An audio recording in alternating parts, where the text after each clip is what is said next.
My name is Amelia. I'm a 40-year-old housewife. My husband Charlton is 35, and we have been married for 5 years. We are a happy couple, just the two of us. I grew up with just my dad, who worked a corporate job after my mom passed away when I was young. I was always worried that if I got married, my dad would be left alone. Even when I was dating someone, I hesitated to take the plunge into marriage. Whenever I talked about my hesitation, people would say it's because I'm a daddy's girl who loves her father too much. That's when I met my current husband.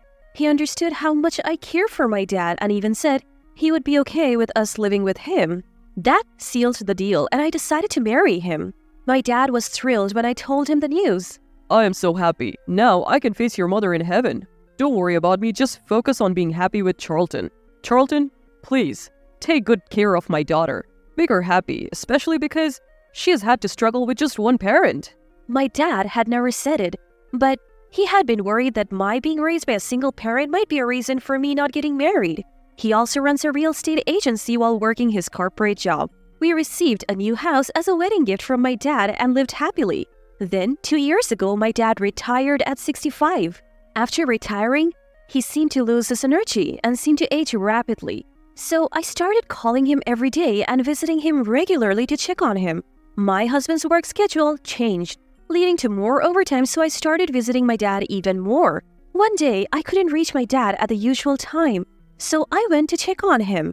I found him collapsed in the bathroom. I called an ambulance immediately, but he never regained consciousness. Tests revealed he had suffered a brain hemorrhage and was hospitalized. I visited him every day, but he never woke up and eventually passed away. I held back my tears as I said my final goodbyes and began arranging the funeral. The funeral was a small family affair, but some relatives showed up claiming they were promised inheritance. Thankfully, my dad had left a will in my name, so I inherited all his savings and properties. I felt my dad's love even after he was gone, and it filled my heart. I had no idea that more challenges were yet to come. My husband's family is generally sensible, but there is one sister-in-law who's terrible with money. Hey, Amelia, you inherited from your dad, right? We're sisters now, even if it's by marriage. Help me out, I'm in trouble. She's been in debt and has been asking for money quite shamelessly. I've been turning her down, but it's getting stressful. Then one day, I received an email. It was an invitation to a class reunion. As I was pondering whether to attend the class reunion, my husband Charlton spoke up. What's got you looking so serious? There's a class reunion coming up, but I'm not really in the mood, especially after Dad passed away. Maybe it will be a good change of pace. Your dad wouldn't want you to be down all the time. You're right. Encouraged by my husband, I decided to go to the reunion. When the day arrived, I was enjoying catching up with old friends. While I was alone getting a new drink, a classmate approached me. Amelia, long time no see. Sorry? Who are you? Ouch, don't recognize me, I'm Cody. I couldn't quite remember him, but he seemed to know me. Wanna catch up? Just then, one of my old friends called out, Amelia, where's that drink? Snapping back to reality, I said, sorry, my friends are waiting, and left. My friend quickly approached me looking concerned. Are you okay? Did that guy bother you? No, we were just talking. He said his name was Cody, but who is he? He's that unreliable playboy from the baseball team. Good-looking and athletic, remember? Oh, right. He looks different now, so I didn't recognize him. Be careful, he's still a playboy. And he was eyeing you. Come on, I'm married. I'm not exactly young anymore.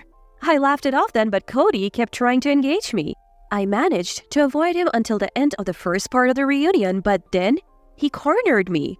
Why are you avoiding me, Amelia? It hurts. Are you maybe interested in me? Don't be ridiculous. Why so defensive? Just be honest.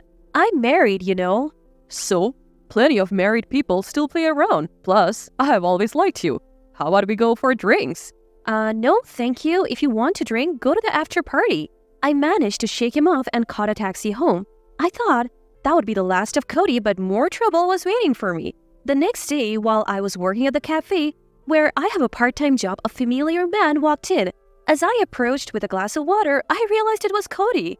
What are you doing here? Just a coincidence. Lucky me, running into Amelia. Don't lie. Who told you? Relax. Let me place an order first. 1 blended coffee. Reluctantly, I took his order and made his coffee.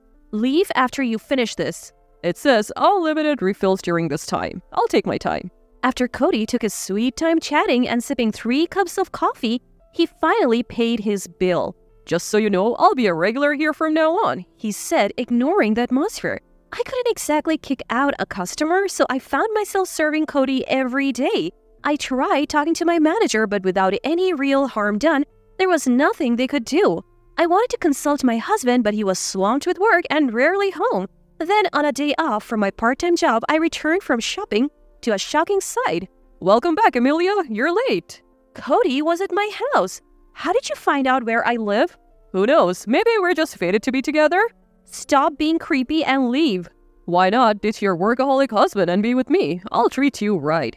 Cody tried to put his arm around me. A chill ran down my spine and I had had enough. I pushed him away. Days later, my sister-in-law visited while my husband was home. We need to talk, they both said, looking serious. You have been acting strange since the reunion. You're seeing another man, aren't you? What are you talking about? Don't play dumb. We have evidence. Sister-in-law flipped over the envelope she was holding. Out spilled a bunch of photos of me hanging out with a guy named Cody. Pictures from a recent reunion, some from my workplace, and even one where Cody had his arm around me in front of my house. The photos were cleverly taken to look like we were having secret meetings. If you only saw these, you would think I was cheating for sure. This is irrefutable evidence. We're getting a divorce and you owe me $50,000. Pay up all at once. My husband and sister-in-law were smirking. It was clear they were trying to frame me for cheating. I decided to play along. Fine, if you insist on a divorce, let's do it. Don't worry about the settlement or alimony. I'll handle it all properly. At my words, my husband and sister-in-law exchanged triumphant glances. But I had no intention of letting them off the hook. From here on out, I will push both of you into hell. Oh, by the way, the inheritance I got from my dad isn't part of the marital assets. What? My husband and sister-in-law were stunned. My husband was the first to come to his senses. Why not? Money earned after marriage is supposed to be split evenly. True, for money we have earned while married. But inheritance from my deceased parents isn't something we acquired together, so it's not part of the settlement. Didn't know that, did you? Too bad for you. What? How do I know all this? Cody told me everything. Turns out I had consulted the police the day Cody showed up at my house. Cody got scared after worrying from the police and spilled the beans the next day. I'm really sorry. My coworker just asked me to seduce Amelia, that's all. Cody deeply apologized and spilled everything he knew. Turns out Cody was a junior colleague of my sister-in-law at work. My sister-in-law had heard about a reunion from her husband and said, Cody, you went to school with my sister-in-law, right? Set a honey trap for her. If my brother and his wife divorce, we'll get some money from the settlement. I'll give you a cut if it works. Cody got manipulated by sister-in-law and started getting close to me, while they took photos to document it. They were trying to blackmail me with these fabricated proofs of infidelity. Oh, wait a minute. You're saying I set this guy up? How can you prove it without any evidence? Sister-in-law denied it. I have evidence. Take a look at this. I showed them my phone screen. I had saved the text exchanges between Cody and sister-in-law and separately the text between sister-in-law and my husband. The text read, I was so surprised to bump into you in front of the hotel. Me too. Keep my girlfriend a secret. Of course. You keep quiet about the guy I was with too. Deal. Your girlfriend is stunning. How did you meet her? She is a co-worker in my department. We met after a transfer. I'm so happy after being with her every day. You're bold, cheating so openly and not getting caught. If I say it's over time, Amelia doesn't ask more. She has been so down since her father passed. I couldn't stand it otherwise. Wow. Poor Amelia. Actually, I want to divorce Amelia and marry her. I have an idea. Let's make it look like Amelia cheated. Even if she doesn't fall for the honey trap, we'll have the photos and evidence. We can get compensation and a share of the inheritance. Both my husband and sister-in-law panicked after seeing the saved text. How did you get this? Charlton, what does her mean? Sister-in-law, you're engaged and you're cheating too? You think I would cheat just because you are? Give me that phone. Delete it now. My husband tried to snatch the phone from my hand. Oops, my hand slipped. I narrowly managed to forward the screenshots of the text exchanges to someone. My husband looked at the phone screen he had just snatched from me, his face drained of color. You've got to be kidding. Dad? Hurry up, long press the image and cancel the message. Both were panicking, but in the meantime, my father-in-law had already read the message. Realizing that I had accidentally forwarded the SMS screenshots to father-in-law, my husband and sister-in-law turned pale.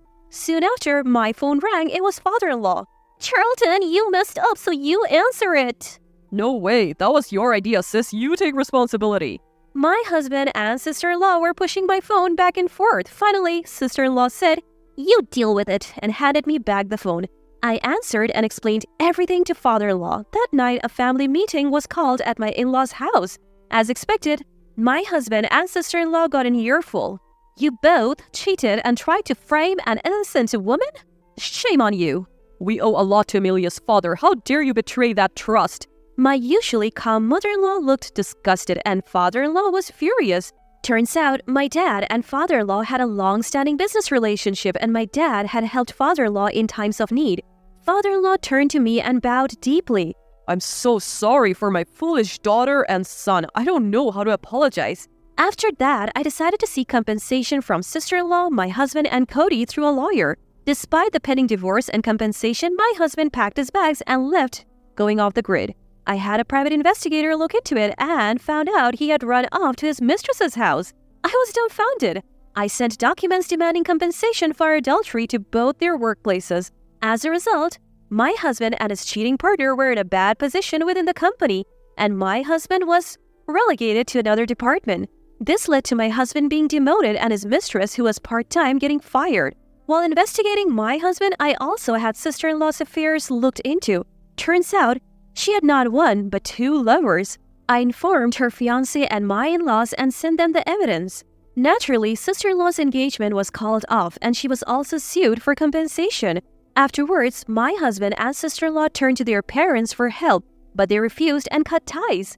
They never thought their plan to frame me for cheating would backfire like this. Thanks to my lawyer, the divorce went through smoothly. While I felt relief, I also realized I was now alone, especially since my dad had passed away.